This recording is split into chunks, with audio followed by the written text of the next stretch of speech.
Perburuan pergi saat fajar. Raja menginginkan babi hutan di pesta malam ini. Pangeran Jory berkuda dengan ayahnya, jadi Robb diizinkan untuk bergabung dengan para pemburu juga. Paman Benjen, Jory, Theon Greyjoy, Ser Rodrik, dan bahkan adik laki-laki ratu yang lucu semuanya telah berkuda bersama mereka. Bagaimanapun, itu adalah perburuan terakhir. Esok harinya mereka berangkat ke selatan. Bran telah ditinggalkan bersama Jon dan gadis-gadis dan Rickon. Tapi Rickon masih bayi dan gadis-gadis itu hanya perempuan dan Jon dan serigalanya tidak bisa ditemukan. Bran tidak mencarinya dengan sangat keras. Dia pikir Jon marah padanya. Jon sepertinya marah pada semua orang akhir-akhir ini. Bran tidak tahu mengapa. Dia pergi dengan Paman Ben ke tembok untuk bergabung dengan Night's Watch. Itu hampir sama baiknya dengan pergi ke selatan bersama Raja. Robb adalah orang yang mereka tinggalkan, bukan Jon. Selama berhari-hari, Bran hampir tidak bisa menunggu untuk menjadi All. Dia akan menunggang King's Road dengan kudanya sendiri, bukan kuda poni tapi kuda sungguhan.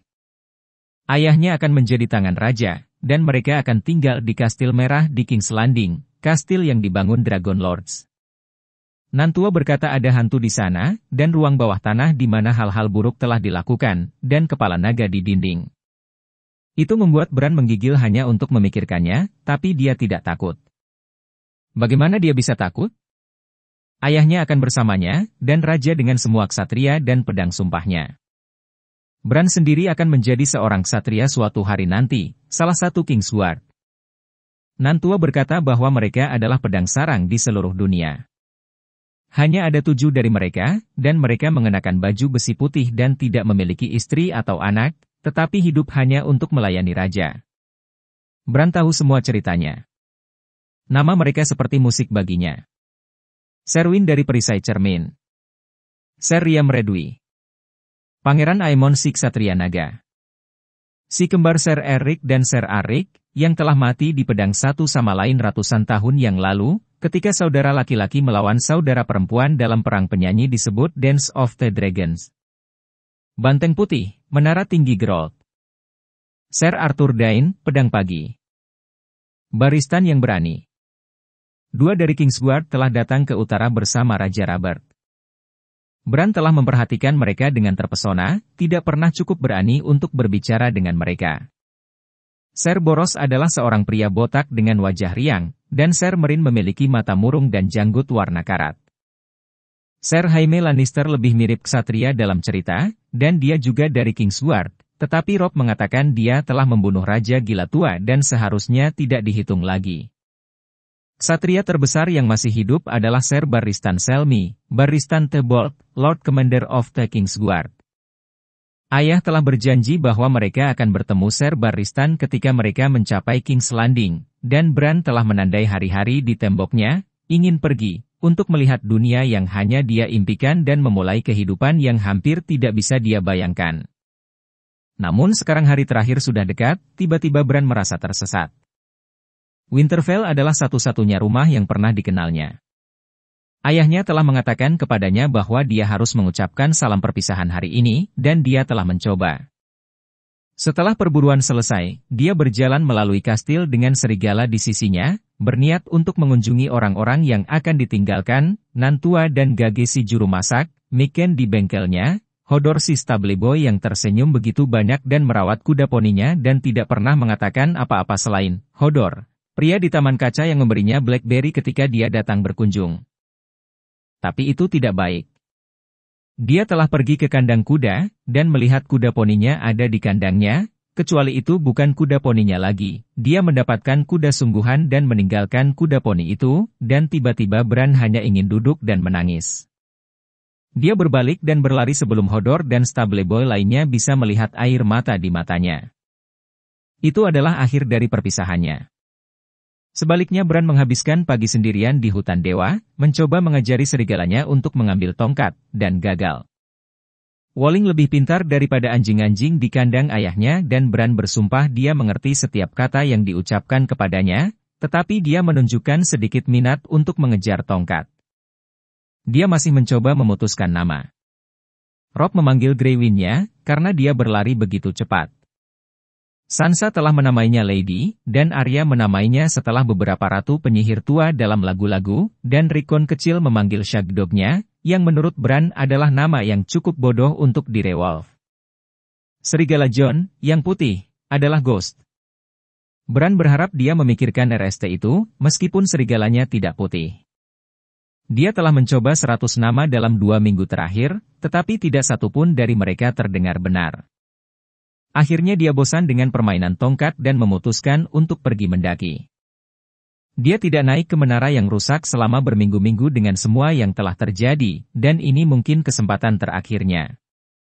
Dia berlari melintasi kayu dewa, mengambil jalan panjang untuk menghindari kolam tempat pohon hati tumbuh. Pohon hati selalu membuatnya takut, pohon seharusnya tidak memiliki mata, pikir Bran, atau daun yang tampak seperti tangan. Serigalanya datang berlari di tumitnya. Kamu tinggal di sini, katanya di dasar pohon penjaga dekat dinding gudang senjata. Berbaringlah. Itu benar. Sekarang tinggallah. Serigala melakukan apa yang diperintahkan. Bran menggaruknya di belakang telinga, lalu berbalik, melompat, meraih dahan rendah, dan menarik dirinya ke atas. Dia setengah jalan ke atas pohon, bergerak dengan mudah dari dahan ke dahan, ketika serigala berdiri dan mulai melolong. Bran melihat ke bawah. Serigalanya terdiam, menatapnya melalui mata kuning yang tergorok. Rasa dingin yang aneh menembusnya. Dia mulai mendaki lagi. Sekali lagi serigala melolong. Tenang, teriaknya. Duduklah. Tinggal. Kamu lebih buruk dari ibu. Lolongan mengejarnya sampai ke atas pohon, sampai dia melompat ke atap gudang senjata dan tidak terlihat. Atap Winterfell adalah rumah kedua Bran. Ibunya sering mengatakan bahwa Bran bisa memanjat sebelum dia bisa berjalan. Bran tidak ingat kapan dia pertama kali belajar berjalan, tetapi dia juga tidak ingat kapan dia mulai mendaki, jadi dia mengira itu pasti benar. Bagi seorang anak laki-laki, Winterfell adalah labirin batu abu-abu dari dinding dan menara dan halaman dan terowongan yang menyebar ke segala arah. Di bagian kastil yang lebih tua, aula miring ke atas dan ke bawah sehingga Anda bahkan tidak bisa memastikan apa yang Anda lakukan. Tempat itu telah tumbuh selama berabad-abad seperti pohon batu yang mengerikan, Maester Luwin pernah memberitahunya, dan cabang-cabangnya keriput dan tebal dan bengkok, akarnya tenggelam jauh ke dalam bumi. Ketika dia keluar dari bawahnya dan bergegas mendekati langit, Bran bisa melihat semua Winterfell sekilas. Dia menyukai tampilannya, menyebar di bawahnya, hanya burung-burung yang berputar di atas kepalanya sementara semua kehidupan kastil berlangsung di bawah. Bran bisa bertengger berjam-jam di antara gargole tak berbentuk dan usang yang merenung di First Keep, mengawasi semuanya, para pria mengebor dengan kayu dan baja di halaman, para juru masak merawat sayuran mereka di taman kaca, anjing-anjing gelisah berlarian bolak-balik di kandang, keheningan kayu dewa, gadis-gadis bergosip di samping sumur cuci. Itu membuatnya merasa seperti dia adalah penguasa kastil, dengan cara yang bahkan Robb tidak akan pernah tahu. Itu mengajarinya rahasia Winterfell juga. Para pembangun bahkan belum meratakan bumi, ada bukit dan lembah di belakang tembok Winterfell. Ada jembatan tertutup yang pergi dari Oor keempat menara lonceng menyeberang ke Oor kedua Rookeri. Bran tahu tentang itu. Dan dia tahu Anda bisa masuk ke dalam tembok bagian dalam dekat gerbang selatan, memanjat 3 Oor dan berlari sepanjang jalan di sekitar Winterfell melalui terowongan sempit di batu, dan kemudian keluar di permukaan tanah di gerbang utara, dengan 100 kaki dinding menjulang di atas Anda. Bahkan Maester Luwin tidak tahu itu, Bran yakin. Ibunya ketakutan bahwa suatu hari Bran akan tergelincir ke dinding dan bunuh diri. Dia mengatakan kepadanya bahwa dia tidak akan melakukannya, tetapi dia tidak pernah mempercayainya. Suatu kali dia membuatnya berjanji bahwa dia akan tetap di tanah. Dia telah berhasil menepati janji itu selama hampir 2 minggu, sengsara setiap hari, sampai suatu malam dia keluar dari jendela kamarnya ketika saudara-saudaranya tertidur lelap. Dia mengakui kejahatannya keesokan harinya dengan rasa bersalah. Lord Eddard memerintahkannya ke hutan dewa untuk membersihkan dirinya sendiri. Penjaga ditempatkan untuk melihat bahwa Bran tetap di sana sendirian sepanjang malam untuk memulihkan ketidaktaatannya. Keesokan paginya Bran tidak terlihat. Mereka menemukan dia tertidur lelap di cabang-cabang atas penjaga tertinggi di hutan. Sama marahnya dengan dia, ayahnya tidak bisa menahan tawa. "Kamu bukan anakku," katanya kepada Bran ketika mereka menjemputnya, "kamu tupai. Jadilah itu. Jika kamu harus mendaki, maka naiklah, tetapi cobalah untuk tidak membiarkan ibumu melihatmu." Bran melakukan yang terbaik, meskipun dia tidak berpikir dia pernah benar-benar membodohinya. Karena ayahnya tidak akan melarangnya, dia menoleh ke orang lain. Nantua menceritakan kepadanya sebuah kisah tentang seorang bocah lelaki nakal yang memanjat terlalu tinggi dan disambar petir, dan bagaimana setelah itu burung gagak datang untuk mematuk matanya. Bran tidak terkesan. Ada sarang burung gagak di atas menara yang rusak, di mana tidak ada yang pernah pergi kecuali dia, dan kadang-kadang dia meminjamkan sakunya dengan jagung sebelum dia naik ke sana dan burung gagak memakannya langsung dari tangannya. Tak satu pun dari mereka pernah menunjukkan sedikit pun minat untuk mematuk matanya. Kemudian, Maester Luin membangun seorang anak tembikar kecil dan mendandaninya dengan pakaian Bran dan menungganginya di dinding ke halaman di bawah, untuk menunjukkan apa yang akan terjadi pada Bran jika dia jatuh. Itu menyenangkan, tetapi setelah itu Bran hanya melihat Maester dan berkata, "Saya tidak terbuat dari tanah liat. Dan bagaimanapun, saya tidak pernah jatuh." Kemudian untuk sementara para penjaga akan mengejarnya setiap kali mereka melihatnya di atap, dan mencoba untuk mengangkutnya ke bawah. Itu adalah waktu terbaik dari semuanya. Rasanya seperti bermain game dengan saudara-saudaranya, kecuali Bran selalu menang. Tak satu pun dari penjaga bisa memanjat setengah sebaik Bran, bahkan Jory. Sebagian besar waktu mereka tidak pernah melihatnya. Orang tidak pernah melihat ke atas. Itu adalah hal lain yang dia sukai tentang mendaki, itu hampir seperti tidak terlihat. Dia juga menyukai bagaimana rasanya, menarik dirinya ke atas dinding batu demi batu, ngers dan jari kaki menggali keras ke celah-celah kecil di antaranya.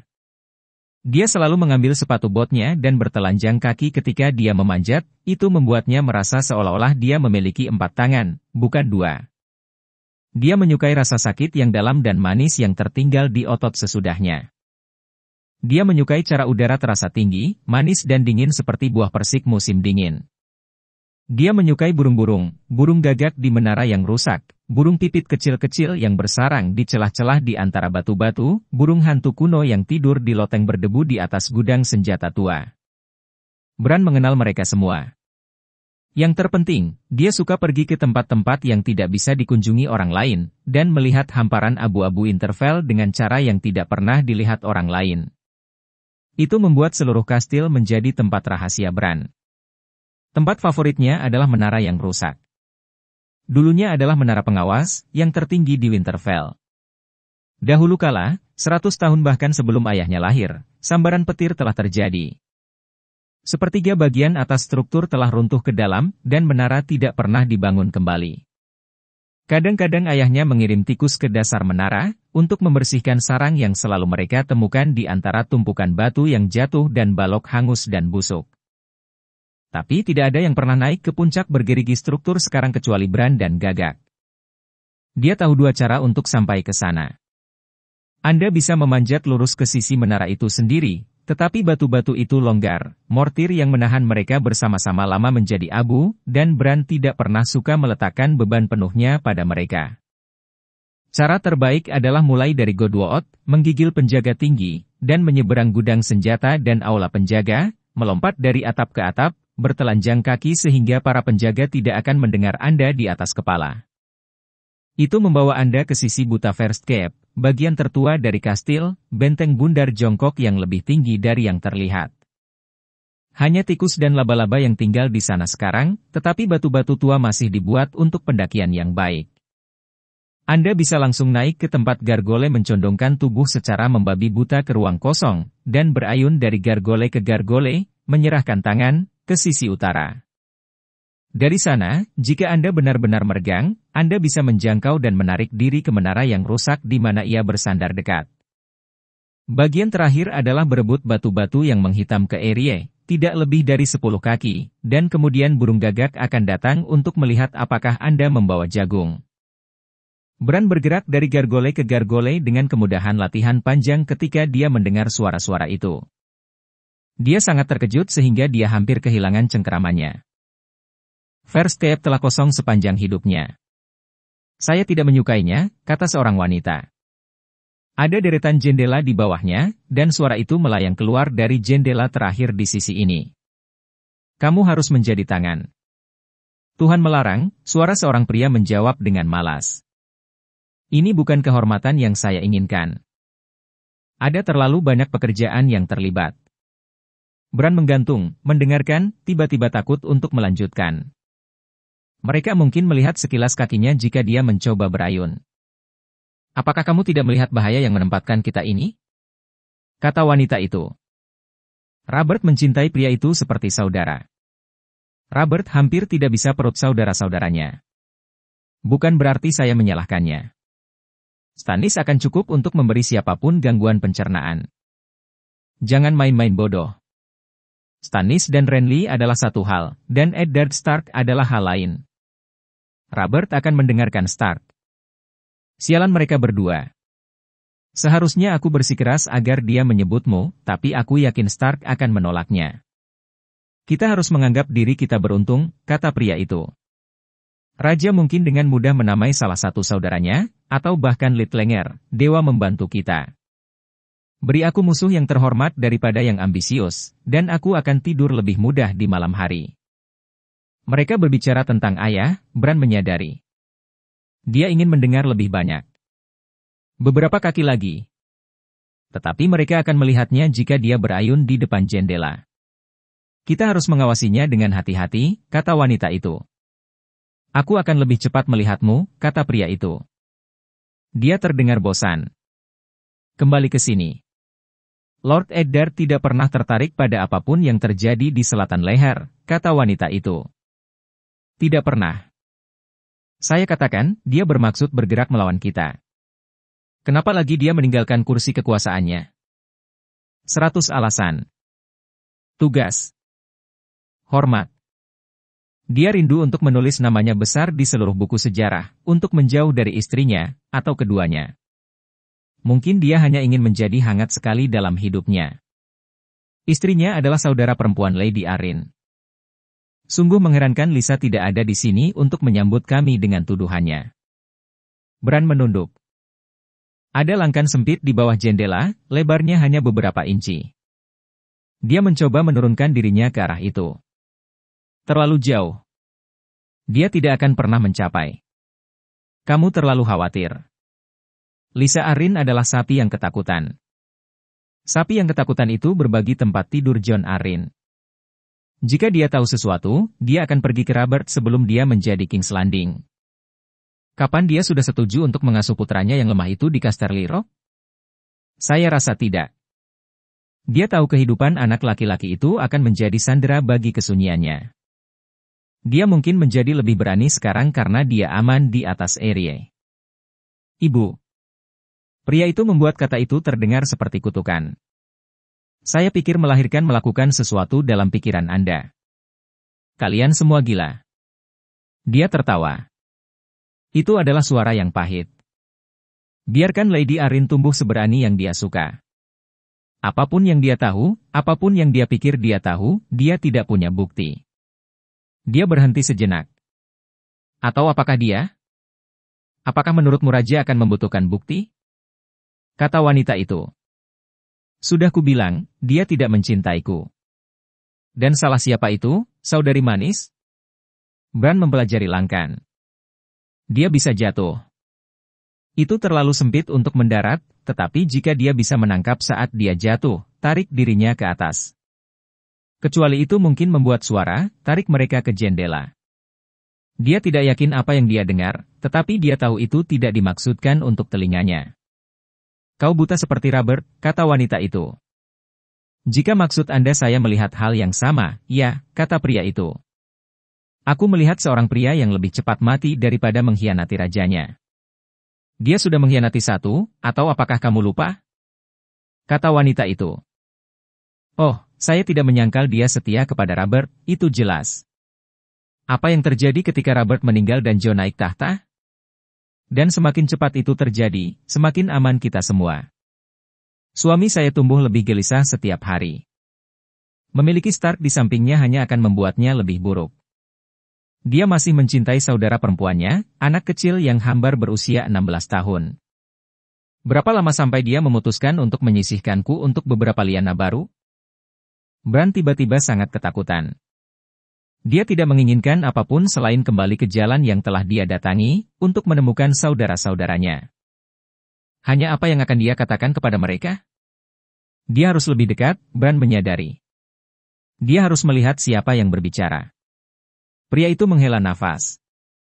Kamu harus kurang memikirkan masa depan dan lebih banyak tentang kesenangan yang ada. Hentikan itu, kata wanita itu. Bran mendengar tamparan tiba-tiba es pada es, lalu tawa pria itu. Bran menarik dirinya, memanjat gargole, merangkak keluar ke atap. Ini adalah cara yang mudah. Dia pindah melintasi atap ke gargole berikutnya, tepat di atas jendela ruangan tempat mereka berbicara. Semua pembicaraan ini menjadi sangat melelahkan, saudari, kata pria itu. Kemarilah dan diam. Bran duduk mengangkangi gargole, mengencangkan kakinya di sekitarnya, dan mengayunkan dirinya, terbalik. Dia tergantung di kakinya dan perlahan-lahan menjulurkan kepalanya ke arah jendela. Dunia tampak aneh terbalik. Sebuah halaman berenang pusing di bawahnya, batu-batunya masih basah oleh salju yang mencair. Bran melihat ke jendela. Di dalam ruangan, seorang pria dan seorang wanita sedang bergulat. Mereka berdua telanjang. Bran tidak tahu siapa mereka. Punggung pria itu menghampirinya, dan tubuhnya menyaring wanita itu dari pandangan saat dia mendorongnya ke dinding. Ada suara lembut dan basah. Bran menyadari bahwa mereka sedang berciuman. Dia menyaksikan, dengan mata terbelalak dan ketakutan, napasnya sesak di tenggorokannya. Pria itu meletakkan tangannya di antara kedua kakinya, dan dia pasti telah menyakitinya di sana, karena wanita itu mulai mengerang, rendah di tenggorokannya. Hentikan, katanya, hentikan, hentikan. Oh, tolong. Tapi suaranya rendah dan lemah, dan dia tidak mendorongnya menjauh. Tangannya membenamkan diri di rambutnya, rambut emasnya yang kusut, dan menarik wajahnya ke dadanya. Bran melihat wajahnya. Matanya tertutup dan mulutnya terbuka, mengerang. Rambut emasnya berayun dari sisi ke sisi saat kepalanya bergerak maju mundur, tapi tetap saja dia mengenali ratu. Dia pasti membuat suara. Tiba-tiba matanya terbuka, dan dia menatap tepat ke arahnya. Dia berteriak. Semuanya terjadi sekaligus saat itu. Wanita itu mendorong pria itu menjauh dengan liar, berteriak dan menunjuk. Bran mencoba menarik dirinya, membungkuk 2 kali lipat saat dia meraih gargole. Dia terlalu terburu-buru. Tangannya tergores di atas batu halus, dan dalam kepanikannya kakinya tergelincir, dan tiba-tiba dia jatuh. Ada sekejap vertigo, kesulitan yang memuakkan saat jendela lewat. Dia menembakkan tangan, meraih langkan, kehilangannya, menangkapnya lagi dengan tangannya yang lain. Dia mengayunkan bangunan dengan keras. Dampaknya membuat napas keluar darinya. Dedap menjuntai, satu tangan, terengah-engah. Wajah muncul di jendela di atasnya. Ratu. Dan sekarang Bran mengenali pria di sampingnya. Mereka tampak sama seperti reaksi di cermin. Dia melihat kita, kata wanita itu melengking. Jadi dia melakukannya, kata pria itu. Ngers Bran mulai tergelincir. Dia meraih langkan dengan tangannya yang lain. Kuku jari menggali batu yang pantang menyerah. Pria itu mengulurkan tangan. Pegang tanganku, katanya. Sebelum kamu jatuh. Bran meraih lengannya dan berpegangan erat dengan seluruh kekuatannya. Pria itu menariknya ke langkan. Apa yang kamu lakukan? Wanita itu menuntut. Pria itu mengabaikannya. Dia sangat kuat. Dia berdiri Bran di ambang pintu. Berapa umurmu, nak? 7, kata Bran, gemetar lega. Ngersnya telah menggali goges yang dalam di lengan pria itu. Dia melepaskannya dengan malu-malu. Pria itu memandang wanita itu. Hal-hal yang saya lakukan untuk cinta, katanya dengan kebencian. Dia mendorong Bran. Sambil berteriak, Bran mundur keluar jendela ke udara kosong. Tidak ada yang bisa dipegang. Halaman bergegas menemuinya. Di suatu tempat di kejauhan, seekor serigala melolong. Burung gagak mengitari menara yang rusak, menunggu jagung.